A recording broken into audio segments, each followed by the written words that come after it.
మెదక్ జిల్లా నిజాంపేట మండల వ్యాప్తంగా మంగళవారం అన్ని గ్రామాలలో ఉగాది పండుగ వేడుకలను ప్రజలు ఘనంగా నిర్వహించుకున్నారు. ఈ మేరకు మండల కేంద్రంలోని స్థానిక హనుమాన్ దేవాలయంలో వేద పండితులు లక్ష్మణ శాస్త్రి ఆధ్వర్యంలో పంచాంగ శ్రవణం ప్రజలకు వినిపించారు. ఈ సందర్భంగా వారు మాట్లాడుతూ క్రోధినామ సంవత్సరంలో కోపం కలిగించేలా సంవత్సరం ఉంటుందన్నారు. రాజకీయ నాయకుల మధ్య వైరాలు ప్రజలకు ఇబ్బందులు కలుగుతాయని తెలిపారు. అనంతరం సాయంకాల సమయంలో మండల కేంద్రంలోని స్థానిక ఎల్లమ్మ గుడి ఆవరణంలో బండ్ల ఊరేగింపు ఘనంగా నిర్వహించారు. అదేవిధంగా గౌడ కులస్తుల ఆధ్వర్యంలో ఏర్పాటు చేసిన శ్రీ రేణుక ఎల్లమ్మ రథోత్సవ ఊరేగింపు కార్యక్రమాన్ని గౌడ యువకులు అంగరంగ వైభవంగా నిర్వహించడం జరిగింది. 8 రూపాయలు వస్తే 14 రూపాయల ఖర్చు దాకా 7.5 సంవత్సరాల తర్వాత కొంచెం మంచి స్థానానికి వస్తాడు. ఈ నెల 4వ నెలలో 30వ తారీఖు నుంచి అందరికి కూడా నూతన క్రోధినామ సంవత్సర శుభాకాంక్షలు, శుభ ఆశీస్సులు. ఈ సంవత్సరం పేరు క్రోధినామ సంవత్సరం.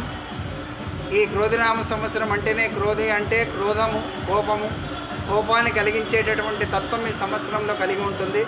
తర్వాత ఈ కొత్త సంవత్సరం ప్రారంభమైన రోజు మంగళవారం. మంగళవారానికి అధిపతి కుజుడు. కాబట్టి కుజుడు అంటే కూడా మంటకు కారకుడు, అగ్ని. కాబట్టి ఈ సంవత్సరం కోపము, అగ్ని వలన అనేకమైనటువంటి కష్ట నష్టాలు కలిగి ఉంటాయి.